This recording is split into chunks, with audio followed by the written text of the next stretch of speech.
Hello everyone, welcome to the GS foundation. आप सभी छात्रों का स्वागत करते हैं आपके अपने यूट्यूब चैनल जीएस फाउंडेशन पर। सभी छात्र ये जान लेंगे कि क्लास जो है काफ़ी इम्पोर्टेंट क्लास है। काफ़ी मेहनत से कंटेंट तैयार किए गए हैं। आज के सेशन को पूरा देखिएगा। यदि आपको इसका पीडीएफ चाहिए होगा तो कमेंट ज़रूर कीजिएगा। टेलीग्राम चैनल पर मैं इसे शेयर कर दूंगा। टेलीग्राम चैनल का लिंक आपको डिस्क्रिप्शन में मिल जाएगा। उन छात्रों से मेरा विशेष अनुरोध है जो हमारे सब्सक्राइबर हैं, ठीक है, उनसे मेरा यही अनुरोध रहेगा कि वे वीडियो को डेली देखेंगे। ठीक है, याद रखिएगा दोस्तों, मेरी वीडियो डेली 12 बजे दिन में आती है। ठीक है, तो चलिए आज के सेशन की शुरुआत कर लेते हैं। पहला सवाल आपके स्क्रीन पर है। क्या कहता है? रक्षेलों का मूलतः किस क्षेत्र से पलामू में आगमन हुआ था? आंसर कीजिएगा।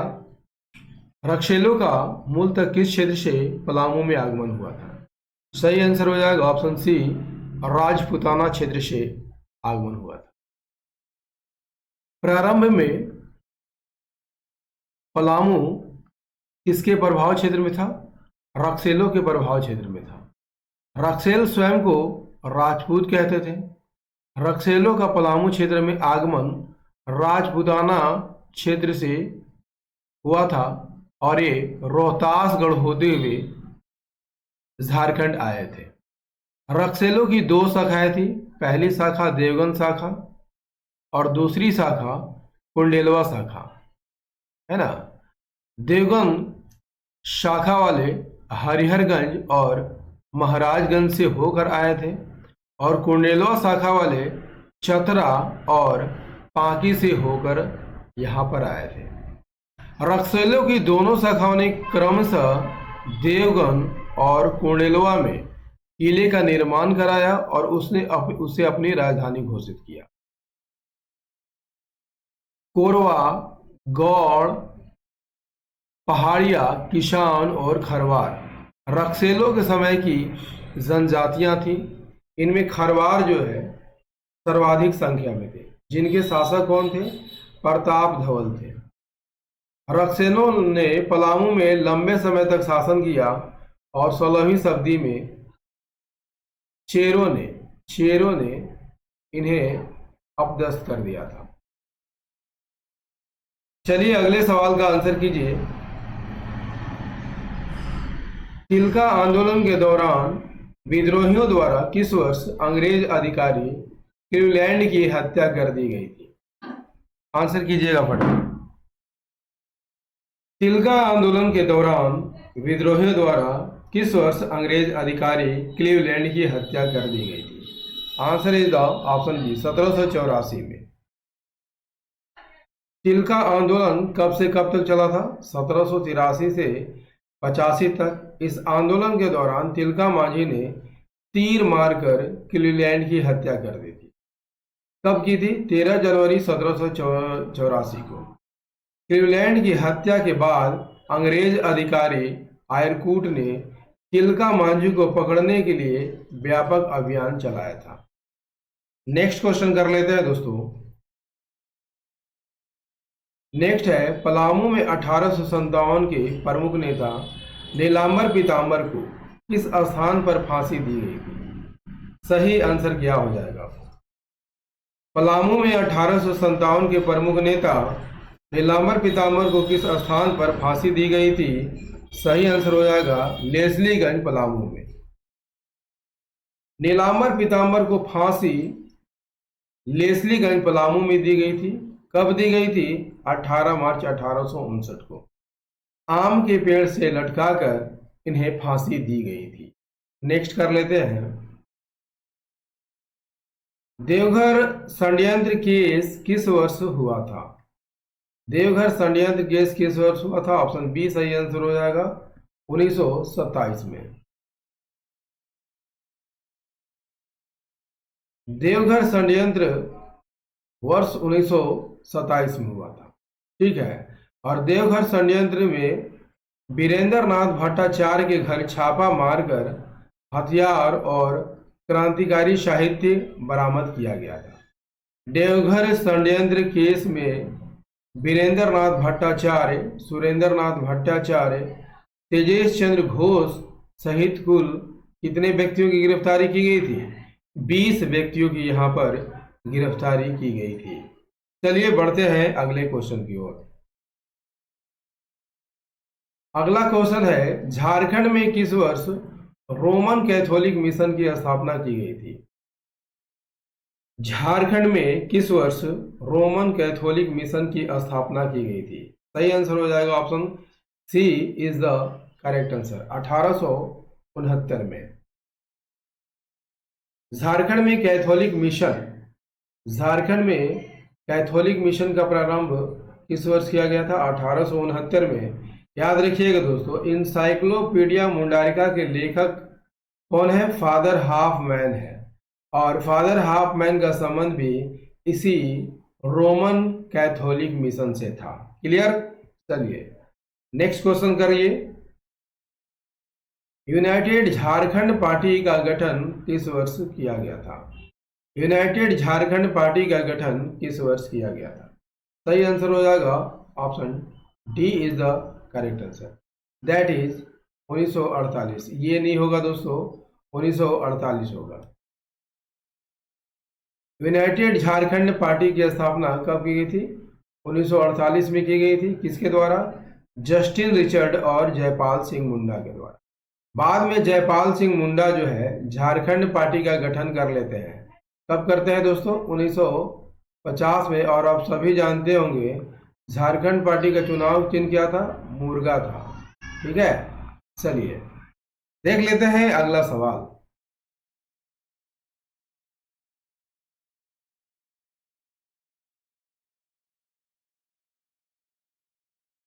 नेक्स्ट है, पलासी युद्ध के दौरान किस वर्ष सिराजुद्दौला को राजमहल से गिरफ्तार किया गया था?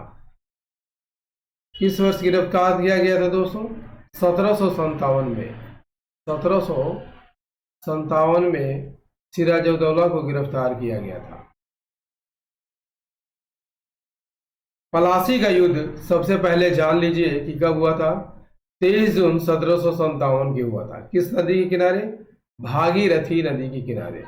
दोस्तों मेरा जो एक्सप्लेनेशन रहता है थोड़ा लंबा रहता है, तो आप देखिएगा तो आपको ज़रूर फायदा होगा। ठीक है, तो वीडियो के एक्सप्लेनेशन को आप पूरा ज़रूर देखिएगा। तो पलासी का युद्ध कब हुआ था? 23 जून 1757 को भागीरथी नदी के किनारे। ठीक है, किसके किसके बीच हुआ था दोस्तों? ईस्ट इंडिया कंपनी और बंगाल के नवाब सिराजुद्दौला के बीच। ठीक है, बंगाल के नवाब सिराजुद्दौला के बीच यह युद्ध हुआ था।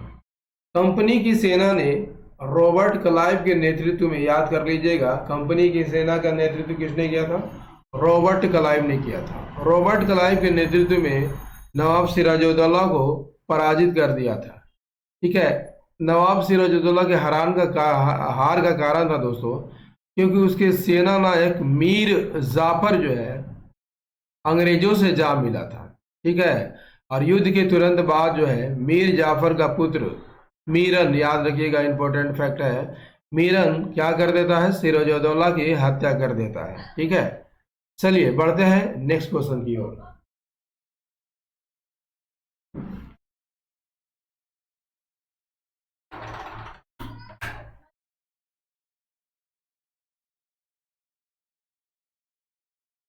नेक्स्ट है, 2011 की जनगणना के अनुसार झारखंड राज्य की कुल जनजातीय जनसंख्या का लगभग कितना प्रतिशत ग्रामीण क्षेत्रों में निवास करती है? सही आंसर हो जाएगा option D is the correct answer, that is 91%। Jharkhand की कुल जनजातीय आबादी का लगभग 91% ग्रामीण क्षेत्र में और 9% शहरी क्षेत्र में निवास करती है। चलिए अगले सवाल का आंसर कीजिए। तो दोस्तों, संथाल जनजाति में इनमें से कौन सा विवाह गरीब परिवारों में प्रचलित है जिसमें कन्या को वर के घर लाकर सिंदूर दान करके विवाह किया जाता है। आंसर कीजिए तो फटाफट।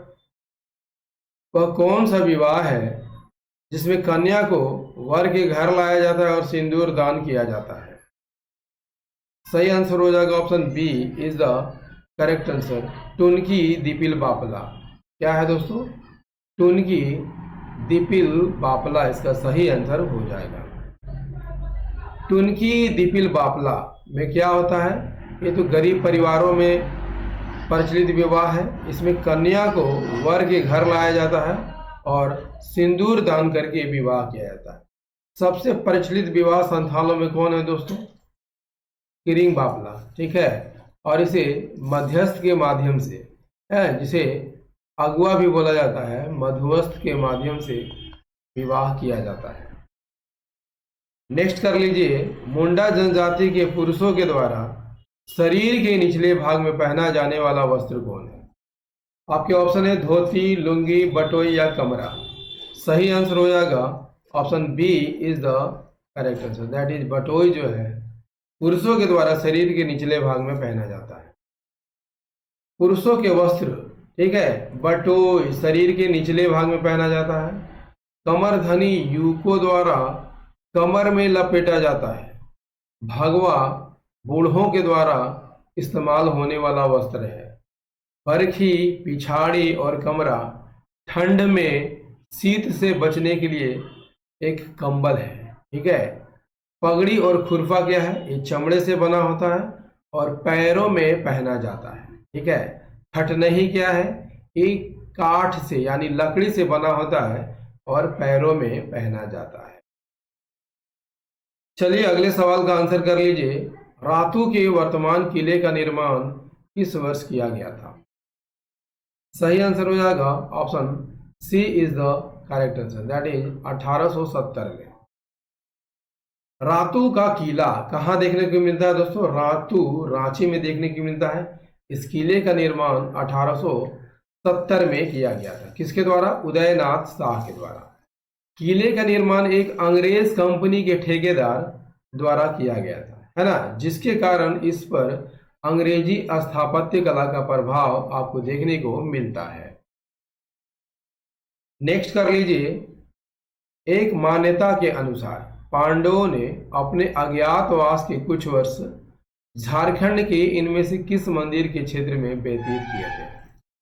ऑप्शन क्या है? मौलिक्षा मंदिर, वैद्यनाथ मंदिर, बासुकीनाथ धाम, मां योगिनी मंदिर।